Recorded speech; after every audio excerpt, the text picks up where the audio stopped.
So guys recent में मैंने एक पोल डाला हुआ था अपने टेलीग्राम ग्रुप पे, तो इस वीडियो के लिए डिमांड थी, तो फाइनली ये वीडियो आ गई है। सो चलिए वीडियो को आगे बढ़ाते हैं। अगर आप भी एमसीए के एंट्रेंस एग्जाम की प्रिपरेशन कर रहे हैं तो ये वीडियो आपके लिए होने वाली है। सो सेम सिचुएशन मेरे साथ भी हुई थी एक समय पे, जब मैं अपने एमसीए के लिए एडमिशन ले रहा था। सो मैं बहुत ज़्यादा कंफ्यूज था एक्चुअल में मैं करूँ क्या, क्योंकि उस टाइम पे मेरे पास समय बहुत ज़्यादा कम था और सिलेबस बहुत ज़्यादा बड़ा था एंड मैंने एक प्राइवेट यूनिवर्सिटी को ऑप्ट किया था। सो उसके एंट्रेंस टेस्ट से मुझे एक अच्छी स्कॉलरशिप मिलने वाली थी। सो अगर आप भी सेम उसी कैटेगरी में हैं, आप भी एक प्राइवेट यूनिवर्सिटी के लिए या फिर गवर्नमेंट यूनिवर्सिटी के लिए भी ले रहे हैं, वैसे गवर्नमेंट यूनिवर्सिटी का तो एग्जाम चला गया है। सो बेसिकली अगर आप एक व्यूअर ऐसे होंगे जो एमसीए में एडमिशन लेने वाले होंगे तो आप प्राइवेट यूनिवर्सिटी के ही होंगे। सो बेसिकली एंट्रेंस एग्जाम के क्राइटेरिया रखती हैं सारी प्राइवेट यूनिवर्सिटी एंड उसके बेसिस पे आपको एक स्कॉलरशिप प्रोवाइड करती हैं। सो क्या थी वो स्ट्रैटेजी जो मैंने फॉलो किया था एंड उसी स्ट्रैटेजी की वजह से मैं अपनी स्कॉलरशिप जो थी वो फर्स्ट कैटेगरी वाली पाया था एंट्रेंस एग्जाम के थ्रू। सो बेसिकली सब कुछ आपको बताऊंगा इस वीडियो में एंड तक बने रहिएगा। वीडियो आपके लिए काफी ज्यादा इंफॉर्मेटिव होने वाली है। सो मेरा नाम है राजन पांडे और आप देख रहे हैं आईटी स्टेशन। वीडियो को स्टार्ट करते हैं इस छोटे से इंट्रो के बाद।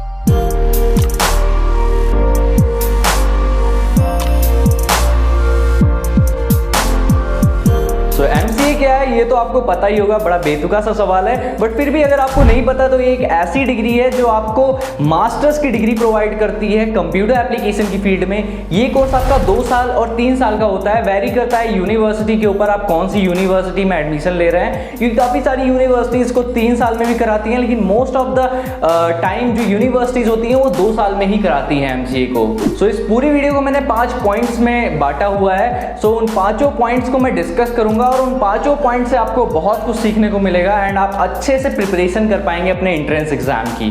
सो हमारा सबसे पहला जो पॉइंट आ जाता है वो है हमारा एग्जाम प्रिपरेशन स्ट्रैटेजी।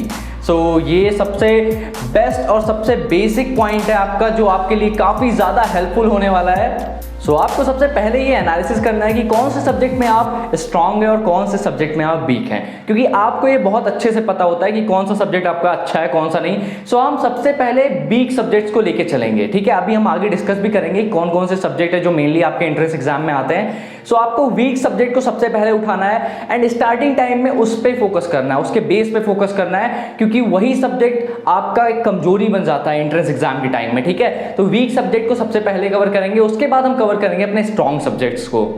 अब उसके बाद हमारा दूसरा टॉपिक आता है सब्जेक्ट वाइज प्रिपरेशन। सो आपको प्रिपरेशन करनी है सब्जेक्ट वाइज, और सब्जेक्ट्स में क्या क्या सब्जेक्ट्स हैं ये भी बताता हूं आपको। सबसे पहला सब्जेक्ट है आपका इंग्लिश, दूसरा सब्जेक्ट है आपका मैथमेटिक्स, तीसरा सब्जेक्ट है आपका एनालिटिकल एंड रीजनिंग और चौथा सब्जेक्ट है आपका कंप्यूटर अवेयरनेस।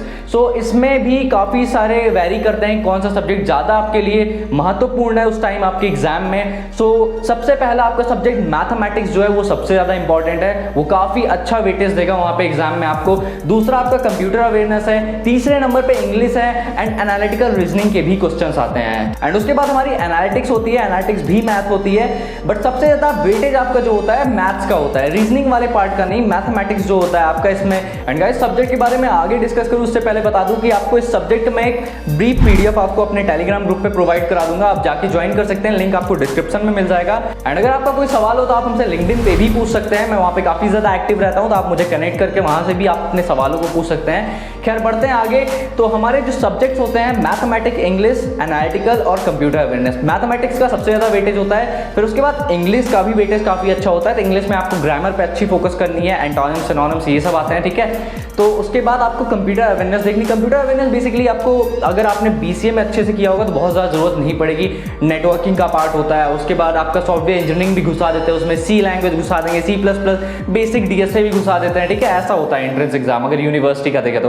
फिर उसके बाद अगर हम बात करते हैं अपने चौथे सब्जेक्ट की जो कि है हमारा एनालिटिकल एंड रीजनिंग, तो वो उसका भी ठीक ठाक वेटेज रहता है, लेकिन बहुत ज़्यादा नहीं। मेनली वेटेज आपका इंग्लिश, कंप्यूटर अवेयरनेस और मैथमेटिक्स का रहता है, ठीक है। तो इसको ढंग से आपको प्रिपेयर करना है, जो सब्जेक्ट आपका कमजोर होगा उसको आपको सबसे पहले प्रिपेयर करना है। लाइक आपकी मैथ्स अच्छी नहीं है तो आप सबसे पहले अपने मैथ्स को करेंगे एंड बाकी सब्जेक्ट्स को आप बाद में करेंगे। खैर उसके बाद बात करते हैं अपने अगले पॉइंट की, जो कि है हमारा टाइम मैनेजमेंट। सबसे मेन पहलू है, ठीक है। आपके पास टाइम बहुत कम है, लाइक 1 महीने होंगे, 20 दिन होंगे, 25 दिन होंगे या फिर शायद 15 दिन होंगे।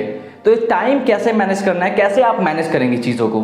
सो मेरा कहना ये है कि आप अच्छे से फोकस्ड हो जाओ। 15-20 दिन, 1 महीने, 1.5 महीने जो भी है आपके पास, उसमें अच्छे से फोकस हो जाओ।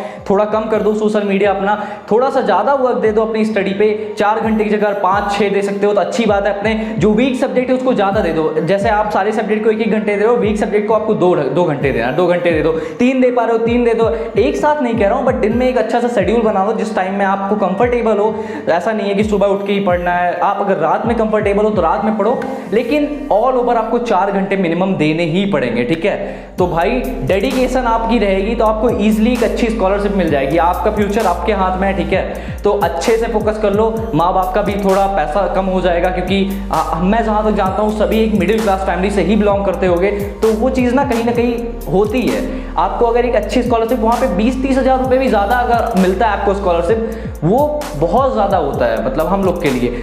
तो ये कोशिश करो कि थोड़ा सा इन्वॉल्व कर लो खुद को, थोड़ा सा कम कर दो सोशल मीडिया और अच्छे से फोकस करो। वो 4 घंटे तो आपको मिनिमम देने ही देने हैं हर सब्जेक्ट को, ठीक है। Dedication is the key. So guys, video में शूट कर रहा था रात में, टेम्परेचर बहुत ज़्यादा था, आपने देखा होगा पसीने से हालत ख़राब हो गई थी मेरी।